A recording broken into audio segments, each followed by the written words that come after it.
नमस्कार दोस्तों, आप सभी का स्वागत है हमारे YouTube channel BCS basic physics में। आज के इस वीडियो में हम कक्षा 12 जो NCERT की पाठ्य पुस्तक है उसके थर्ड चैप्टर का एक टॉपिक लेकर चल रहे हैं।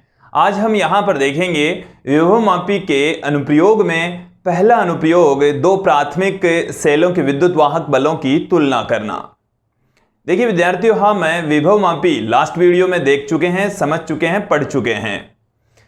विभवमापी में हमने देखा कि एक ऐसा उपकरण होता है जो किन्हीं दो बिंदुओं के मध्य परिशुद्धता के साथ में विभवांतर का मापन करता है। तो उस उपकरण को हमने विभवमापी कहा था, पोटेंशियोमीटर कहा था।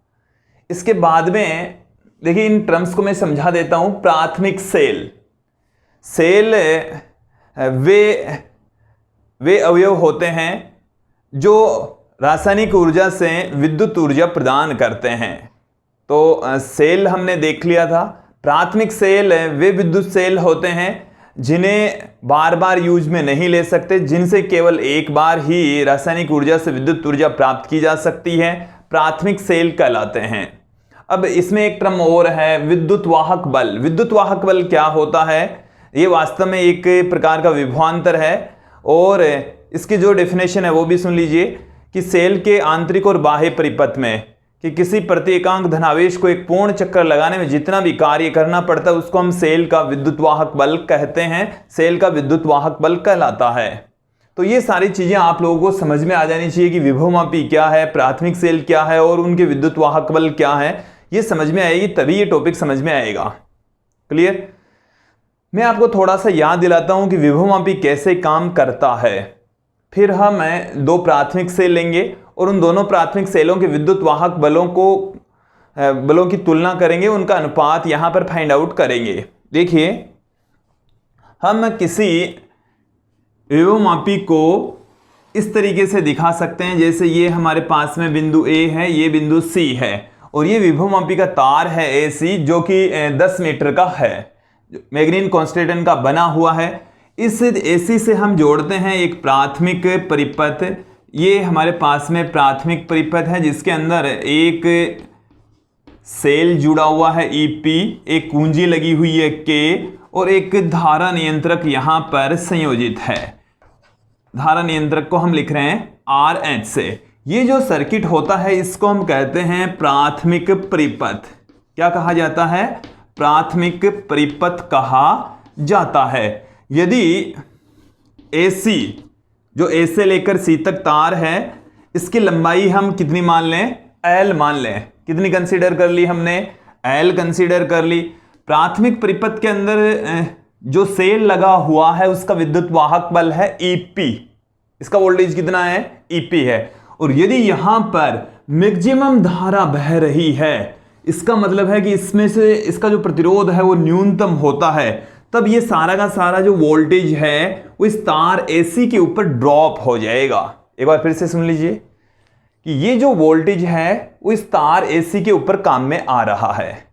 वोल्टेज हमने क्या लगा रखा है? EP, और काम में कहां आ गया? इस तार AC के ऊपर आ गया पूरा का पूरा। जैसे आपने यहां पर 2 वोल्टेज लगाया तो यहां से लेकर यहां तक का जो विभवांतर है AC के बीच का विभवांतर वो 2 वोल्ट हो जाएगा। मतलब 2 वोल्ट यहां पर ये क्रिएट कर रहा है, वो सारा का सारा यहां यूज में आ गया। क्योंकि ये जो तार AC है वो मैग्नीन कांस्टेंट का बना हुआ है, इसका मतलब ये प्रतिरोधक तार ही है, ये प्रतिरोध ही है एक तरीके का। तार AC क्या है? मैग्नीन कांस्टेंट का बना हुआ है और मैग्नीन कांस्टेंट मिश्र धातु में होती है और मिश्र धातुओं को हम प्रतिरोधक के रूप में यूज में ले सकते हैं। तो ये जो तार AC है वो एक तरीके का प्रतिरोधक तार ही है। इसके ऊपर जो प्राथमिक परिपथ में लगा हुआ जो सेल है उसका सारा का सारा वोल्टेज इसके ऊपर ड्रॉप हो जाता है। क्लियर? तो AC तार के ऊपर EP वोल्टेज ड्रॉप हो गया है। तो यहां पर विभव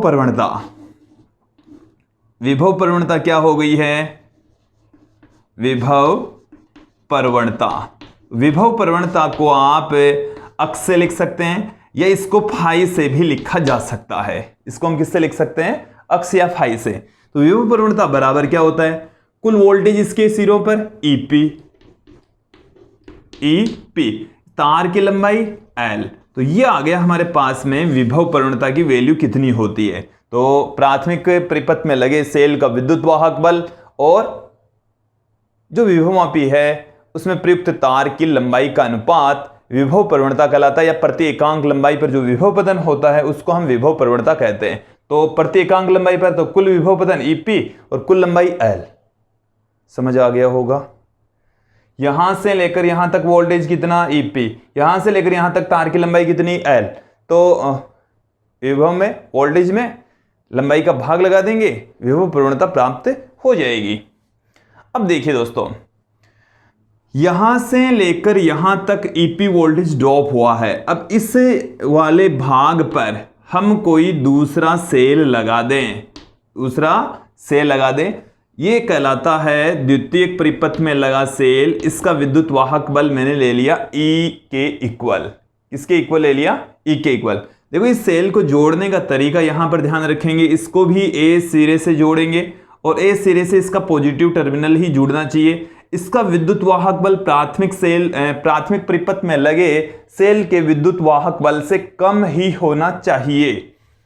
इस सेल के ऋणात्मक टर्मिनल से हम एक धारा मापी कनेक्ट कर देते हैं। धारा मापी में से जब धारा प्रवाहित नहीं होती तो मध्य में संकेतक होता है, शून्य विक्षेप की स्थिति को रिप्रेजेंट करता है। और जैसे ही एक दिशा में धारा प्रवाहित होगी तो एक दिशा में विक्षेप, विपरीत दिशा में धारा प्रवाहित होगी तो दूसरी दिशा में विक्षेप, ये धारा मापी होता है। क्लियर? अब इसे धारा मापी से हम जोड़ देते हैं एक विसर्पी कुंजी, और विसर्पी कुंजी को J से लिखते हैं, और जिस बिंदु पर इस तार AC से इसको संपर्क में लाते हैं उस बिंदु को हम B से रिप्रेजेंट करेंगे। तो तार A से B तक की जो लंबाई है वो हम कंसीडर कर लें L है। तार AB की लंबाई कितनी है? L। अब यहां पर मेरी बात को ध्यानपूर्वक सुनना, समझना कि यहां पर तीन स्थितियां क्रिएट होगी। तीन स्थितियां कौन कौन सी हैं कि A और B के सिरों का जो विभवांतर है वो है VAB। मेरी बात को सुनना, EP जो वोल्टेज है वो A से लेकर C तक के C पर पूरे पर ड्रॉप हो गया, तो इस पर कितना होगा? जितनी इसकी लंबाई है ना, मतलब आधी लंबाई पर आधा हो जाएगा, आधी से आधी पर उसका भी आधा हो जाएगा, चौथाई हो जाएगा इसका मतलब। तो ये जो वोल्टेज होता है वो तार AC के ऊपर ड्रॉप होता है। जैसे मैं कंसिडर कर लूँ, मैंने विभवमापी में भी ये सारी चीजें समझाई थी, अब यहां पर भी मैं बता देता हूं। देखिए ये जो सेल है इसका जैसे वोल्टेज है 2 वोल्ट। कितना वोल्टेज है? 2 वोल्ट। तो A से लेकर C तक के ऊपर ड्रॉप होगा 2 वोल्ट। तो ये A से C तक 10 मीटर पर 2 वोल्ट ड्रॉप हो रहा है, तो 5 मीटर पर 1 वोल्ट ड्रॉप होगा और 2.5 मीटर पर आधा वोल्ट ड्रॉप होगा। इसका मतलब हो गया 1 मीटर पर 2 वोल्ट बट्टे में 10, 2 बट्टे में 10 कितना आ गया? 0.2। इसका मतलब ये हुआ है कि एकांक लंबाई पर 1 मीटर पर 0.2 वोल्ट ड्रॉप होगा। तो 1 मीटर यहां से 1 मीटर चलेंगे तो उसके ऊपर वोल्टेज हो जाएगा, यहां से लेकर 1 मीटर तक हो जाएगा 0.2, 2 मीटर तक हो जाएगा 0.4। इस तरीके से वोल्टेज ड्रॉप होता चला जाएगा। क्लियर? अब देखो जो VAB होता है वो होता है, ये एक तरीके से विभवांतर आ गया, तो अक्स इंटू L की फॉर्म में आएगा। अक्स यहां पर अक्स और L की लंबाई कितनी है? Small l। तो VAB अक्स इंटू L होता है। VAB किसके बराबर होगा? अक्स इंटू L के बराबर होगा। क्लियर? अब देखिए विद्यार्थियों कि यदि हम विसर्पी कुंजी को आगे पीछे खिसकाएं तो इसमें एक स्थिति ऐसी भी आएगी कि उस स्थिति में धारा मापी में विक्षेप शून्य होगा। धारा मापी में विक्षेप कितना होगा? 0 होगा, शून्य होगा। और जब धारा मापी में शून्य विक्षेप होगा उस स्थिति में तार AB का विद्युत वाहक बल, मतलब तार AB पर वोल्टेज ड्रॉप और इस सेल का विद्युत वाहक बल दोनों सेम होगा, दोनों सेम होंगे। क्लियर? देखो तो वो स्थितियां भी देख लीजिए कि VAB मतलब A और B के सिरों पर जो विद्युत वाहक बल है वो यदि जब ज्यादा होता है E से, तो देखिए धारा इधर से इधर की ओर प्रवाहित होगी, और जब VAB छोटा हो और E बड़ा होता है इस सेल का विद्युत वाहक बल, तब इधर धारा प्रवाहित होगी। और जब दोनों का ही विद्युत वाहक बल समान होता है तब सर्किट में से यहां से कोई धारा प्रवाहित नहीं होगी, धारा मापी में शून्य विक्षेप होगा। और उस स्थिति में देखो, उस स्थिति में VAB और E दोनों बराबर, और VAB का मान तो कितना होगा? अक्स इंटू L के बराबर, अक्स इंटू L के बराबर। L यहां पर संतुलित लंबाई होगी। देखो इस स्थिति में जो लंबाई होगी उसको संतुलित लंबाई, और यदि आगे पीछे है तो उस लंबाई को आप L1 L2 इस तरीके से भी रिप्रेजेंट कर सकते हैं। तो VAB मतलब तार AB के सिरों का विभवांतर इसके सेल के विद्युत वाहक बल के बराबर होगा जब धारामापी में विक्षेप शून्य होता है। तो जब धारामापी में विक्षेप शून्य होता है तो इस सेल का विद्युत वाहक बल E बराबर होता है अक्स इंटू L, अक्स इंटू L। और इसी को ही मैं यहां पर अब यूज में लेने वाला हूं, इसी पद को ही मैं यहां पर अब यूज में लेने वाला हूं। देखिए दो प्राथमिक सेल यहां पर हम लेंगे, दो प्राथमिक सेल यहां पर लिए जाएंगे और उन दोनों प्राथमिक सेलों के विद्युत वाहक बलों की हम यहां पर तुलना कर लेंगे।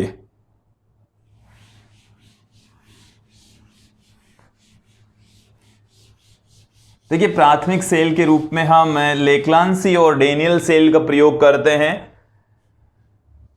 दो प्राथमिक सेलों के विद्युत वाहक बलों की तुलना किसकी सहायता से कर रहे हैं? विभवमापी की सहायता से कर रहे हैं। तो सर्वप्रथम मैं विभवमापी का निर्माण कर लेता हूं। ये हमारे पास में AC विभवमापी का तार है और ये इस विभवमापी का प्राथमिक परिपथ है। प्राथमिक परिपथ के अंदर एक सेल लगा होता है जिसका विद्युत वाहक बल EP से लिखा जाएगा और एक कुंजी लगी होती है, साथ में एक धारा नियंत्रक लगा होता है। इस तरीके से जुड़े होते हैं। ये कहलाता है प्राथमिक परिपथ। मैं जो बता रहा हूं वो आप समझते चले जाएंगे। ये हमारे पास में A से लेकर C तक विभवमापी का तार है। विभवमापी का तार AC क्या है? विभवमापी का तार है जो कि मैग्नीन या कॉन्स्टेंटन का बना होता है। मैग्नीन या कॉन्स्टेंटन का बना होता है। इसकी लंबाई 10 मीटर होती है। प्रयोगशाला में 10 मीटर का आपको विभवमापी मिलेगा। क्लियर? इसके समांतर क्रम में यहां पर एक स्केल लगी होती है। अब हम यहां पर क्या करेंगे? दो प्राथमिक सेलों के विद्युत वाहक बलों की तुलना करेंगे। तो दो प्राथमिक सेल ले लीजिए और दोनों के ही पॉजिटिव टर्मिनल आप A टर्मिनल से जोड़ देंगे, A से जोड़ देंगे। तो यहां पर हम ले लेंगे, ये हमने ले लिया है पहला प्राथमिक सेल, ये हमने ले लिया है दूसरा प्राथमिक सेल। इसका जो विद्युत वाहक बल है वो हम कंसीडर कर लें E1 है, इसका विद्युत वाहक बल है E2 है। इन दोनों के विद्युत वाहक बलों की हम यहां पर तुलना करेंगे। तो देखिए विद्यार्थियों कैसे करेंगे इनकी तुलना? देखो पहले तो इनको जोड़ने का तरीका समझ लीजिए। दो सेल हमने लिए हैं। यहां पर E1 जो सेल होता है वो होता है लेक्लांसी सेल। कौन सा सेल होता है? लेक्लांसी सेल। और जो E2 है वो होता है डेनियल सेल। E2 क्या होगा? डेनियल सेल होगा। क्लियर? समझ आ गया होगा।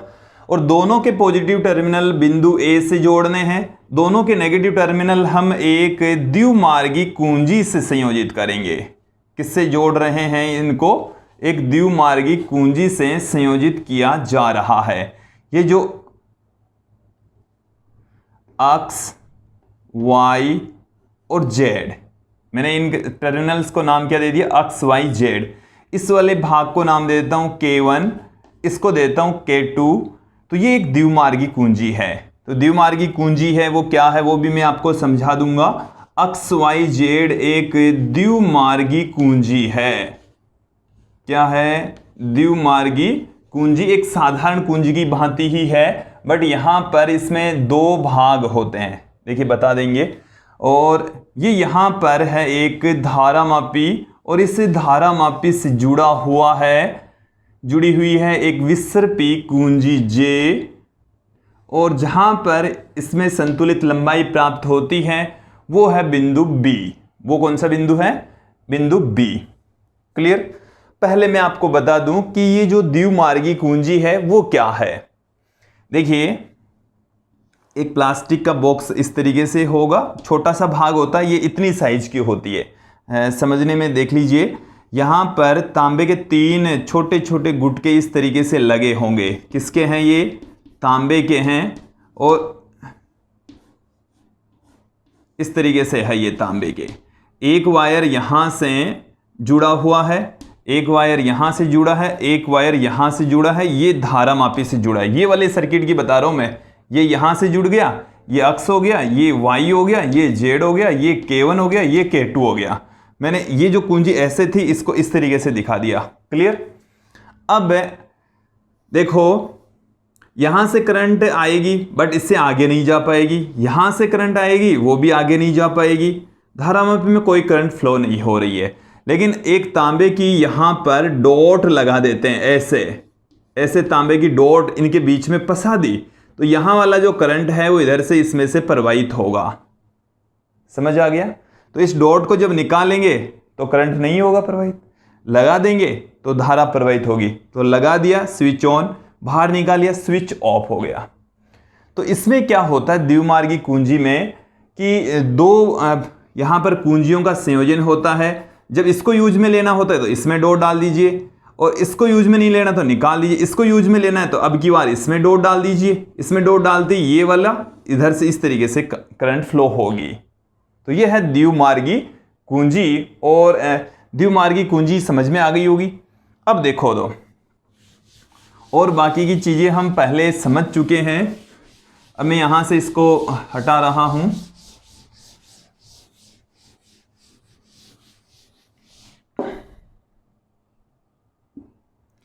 देखिए हम क्या करेंगे, सर्वप्रथम प्राथमिक सेल E1 को संयोजित करेंगे।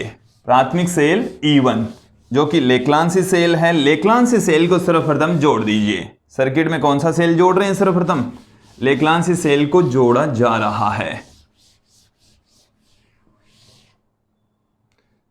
देखिए क्या करेंगे, मैं यहां पर थ्योरी बहुत कम पुट करूंगा, जो हमारे काम की चीजें वही पुट करेंगे हम। आप लोग इसकी जो थ्योरी है वो नोट से देख लेंगे। हम सर्वप्रथम इस सेल को संयोजित कर देंगे, तो K को लगा देंगे। पहले तो कौन सी कुंजी को लगाना है? प्राथमिक परिपथ वाली कुंजी K को लगा देना है। फिर यहां पर K1 को लगा देंगे, K2 को खुला रखेंगे, K1 को बंद कर दिए। इसका मतलब ये सेल काम करने लग जाएगा। तो जो द्विमार्गी कुंजी है उसमें K1 को लगाने पर या अक्स वाई को संयोजित करने पर, अक्स वाई को संयोजित कर दिया या K1 डॉट को लगा दिया, तो जैसे ही K1 को लगाएंगे फिर हम क्या करेंगे, इस धारा मापी में शून्य विक्षेप की स्थिति ज्ञात करेंगे। इधर इसको आगे पीछे खिसकाएंगे और शून्य विक्षेप की स्थिति प्राप्त कर लेंगे। शून्य विक्षेप की स्थिति का मतलब हो गया संतुलित लंबाई। तो इसका मतलब ये हुआ कि जब हमने संतुलित लंबाई इसकी ढूंढ ली, और जैसे मान लिया कि हमें संतुलित लंबाई मिल गई है L1 दूरी पर। कितनी दूरी पर मिल गई है? L1 लंबाई पर मिल गई है। L1 लंबाई पर हमें संतुलित लंबाई प्राप्त हो गई है कि बिंदु B पर संतुलित लंबाई प्राप्त होती है जो कि L1 दूरी पर है। तो देखो क्या होगा इसका विद्युत वाहक बल कि कुंजी K1 को लगाने पर, K1 को लगाने पर, K1 को लगा दिया हमने। अब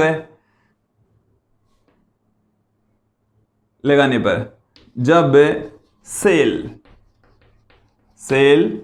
E1 कार्य करता है, E1 कार्य करता है, कौन सा काम कर रहा है? सेल E1 काम कर रहा है, तो संतुलित लंबाई करता है। तो माना संतुलित लंबाई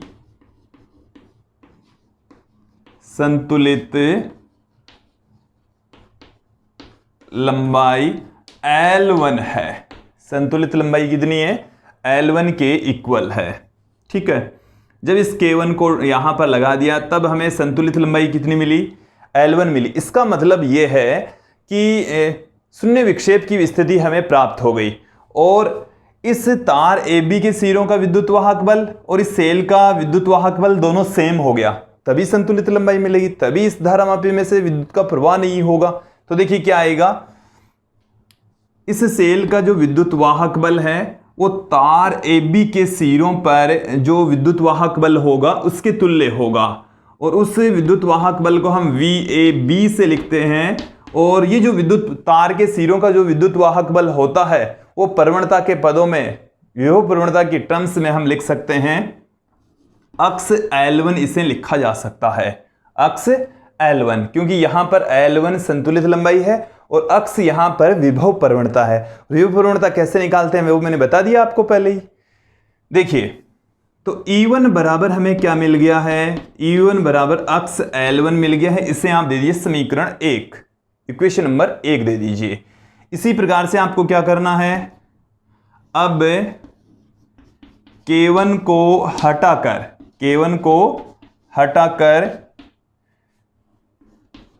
K2 को लगाकर सेल E2 की संतुलित लंबाई ज्ञात करते हैं। संतुलित लंबाई ज्ञात करते हैं। अब हमने क्या कर दिया विद्यार्थियों कि यहां से इसको हटा दिया और इसमें डॉट लगा दी। इसमें जैसे ही डॉट लगाएंगे तो यहां पर जो नई संतुलित लंबाई है वो हमें प्राप्त होगी। और जब हम इस विसर्पी कुंजी को इस पर खिसकाएंगे तो मान लिया कि हमें जो नया जो संतुलित बिंदु है वो B' पर प्राप्त होता है। कहां प्राप्त हो रहा है, B' पर, और उसकी जो संतुलित लंबाई है वो है L2। संतुलित लंबाई कितनी है, L2। तो माना संतुलित लंबाई कितनी है, माना संतुलित लंबाई L2 है। संतुलित लंबाई L2 है। संतुलित लंबाई कितनी है विद्यार्थियों, L2 के इक्वल है। तो इस स्थिति में जो सेल के सिरों का विद्युत वाहक बल है E2 वो क्या हो जाएगा, इसी प्रकार से अक्ष L2 आ जाएगा। इसको हम दे देंगे समीकरण 2। बताइए ये समझ में आया कि नहीं आया। देखिए, जितनी संतुलित लंबाई यहां पर L2 दूरी पर संतुलित लंबाई प्राप्त हो रही है, तो इस B' के सिरों का विभवांतर सेल के विद्युत वाहक बल के बराबर होगा। तो E2 का विद्युत वाहक बल B' के सिरों पर विद्युत वाहक बल के बराबर, और B' के सिरों पर विद्युत वाहक बल कितना होगा, अक्ष L2 के बराबर होगा। तो E2 बराबर आ गया अक्ष L2। समीकरण 1 और 2 यदि आप लोगों को समझ में आ गई तो फिर देखिए, फिर आगे कोई दिक्कत नहीं है। यहां से समीकरण 1/2 से देखिए, 1/2 से और 1 के अंदर 2 का भाग लगा दीजिए। E1 बट्टे में E2 बराबर आ गया है अक्ष L1 बट्टे में अक्ष L2। अक्ष से अक्ष कैंसिल हो गया, देन E1 बट्टे में E2 बराबर क्या मिल गया, L1 बट्टे में L2। L1 बट्टे में L2 आ चुका है। इसका मतलब है कि दो प्राथमिक सेलों के विद्युत वाहक बलों का अनुपात उनकी संतुलित लंबाइयों के अनुपात के बराबर होता है। ये दो सेलों के प्राथमिक सेलों के विद्युत वाहक बल है, उनका अनुपात है, ये उनकी संतुलित लंबाइयों का अनुपात है। तो दो प्राथमिक सेलों के विद्युत वाहक बलों का अनुपात उनकी संतुलित लंबाइयों के अनुपात के बराबर होता है। तो दोस्तों ये था विभवमापी का पहला अनुप्रयोग, और इसमें हमने देखा कि दो प्राथमिक सेलों के विद्युत वाहक बलों की तुलना जो कि E1/E2 बराबर होता है L1/L2। इस पर जो न्यूमेरिकल क्वेश्चंस पूछे जाते हैं विद्यार्थियों, सिंपल से ही पूछे जाएंगे कि हमारे को ये बता दिया जाएगा कि L1L2 का अनुपात कितना है, इसका अनुपात पूछा जा सकता है। हमारी जो पाठ्य पुस्तक है उसमें भी एक क्वेश्चन दे रखा है, उसमें एक सेल का विद्युत वाहक बल हमें दे रखा है कि एक सेल का विद्युत वाहक बल। एक एग्जाम्पल देखो मैं आपको बता देता हूं, सीधा सिंपल सा ही क्वेश्चन है, बुक का ही क्वेश्चन है कि एक सेल का विद्युत वाहक बल तो दे दिया 1.5 वोल्ट। दूसरे सेल 1.5 वोल्ट वाला सेल जब जोड़ा जाता है तब संतुलित लंबाई प्राप्त होती है। जैसे संतुलित लंबाई 420 सेंटीमीटर प्राप्त होती है, 420 सेंटीमीटर प्राप्त होती है। क्लियर। और जब दूसरा सेल जोड़ा जाता है, दूसरा सेल जोड़ा जाता है अज्ञात विद्युत वाहक बल का, तो संतुलित लंबाई 300 सेंटीमीटर प्राप्त होती है। कितनी प्राप्त हो रही है, 300 सेंटीमीटर प्राप्त हो रही है। तो हमें यह पूछा है कि दूसरे सेल का विद्युत वाहक बल कितना होगा, E2 ज्ञात करना है। तो यहां से देखिए E2 बराबर क्या आ जाएगा, E2 बराबर आ जाएगा L2 अपॉन L1, L2 इधर आ गया, L1 इधर आ गया, E1 इंटू में E1। L2 का मान कितना है 300 सेंटीमीटर, L1 का मान कितना है 420 सेंटीमीटर, E1 का मान कितना है 1.5। यहां से एक जीरो कैंसिल हो गया, 5 जा रहा है क्या भाग, 30 42। यहां से मैं एक पॉइंट हटा दूं तो एक जीरो और लगा दिया, तो जीरो से एक जीरो ये भी कैंसिल हो गया। 15 को 3 से गुणा करेंगे कितना आ गया 45 बट्टे में 42 आ गया, तो 45 बट्टे में 42 ही इसका आंसर हो जाएगा। आप भाग लगा लीजिए और एग्जैक्ट आंसर आ जाएगा। देखिए क्या आएगा, 15 बट्टे में 14 आ गया, तो 15 में 14 का भाग लगाया तो एक बार में चला गया, फिर 0 आ गया, फिर 100 आ गया, तो ये 7 बार में चला गया, तो लगभग 1.07 इसकी वैल्यू निकल कर आ रही है। ये एक मात्रकहीन राशि होती है। ये कैसी राशि है, मात्रकहीन राशि होती है दोस्तों। ये आपके प्रैक्टिकल में भी है, ये जो अनुप्रयोग है वो प्रैक्टिकल में भी है। तो प्रैक्टिकल में कैसे करते हैं, एक बार जो मैंने एक्सपेरिमेंट आपको बताया, L1 L2 ज्ञात कर ली, ये ऐसे ज्ञात कर लिया, अनुपात निकाल लिया, एक बार अनुपात आ गया। फिर क्या करते हैं, दूसरा रेशियो निकालने के लिए यहां से इस धारामापी में से थोड़ा सा इसको किसका देते हैं, किसका देंगे, तो ये संतुलित लंबाइयां, नई संतुलित लंबाइयां प्राप्त हो जाएगी। तो फिर से E1 अपॉन E2 ज्ञात कर लेते हैं। इसी तरीके से धारामापी को थोड़ा थोड़ा, जो धारा नियंत्रक है उसको थोड़ा थोड़ा सा खिसकाएंगे और 5 रीडिंग 6 रीडिंग जो भी होगी उसमें E1 अपॉन E2 के 5-6 मान निकाल लेंगे। क्लियर। तो दोस्तों ये था विभवमापी का पहला अनुप्रयोग, और इस अनुप्रयोग में आपने देखा कि दो प्राथमिक सेलों के विद्युत वाहक बलों की तुलना हम कैसे करते हैं। आगे का जो सेकंड विभवमापी का जो अनुप्रयोग है वो है किसी प्राथमिक सेल के आंतरिक प्रतिरोध की वैल्यू ज्ञात करना, वो आप कल देखेंगे। आज के लिए इतना ही, धन्यवाद दोस्तों।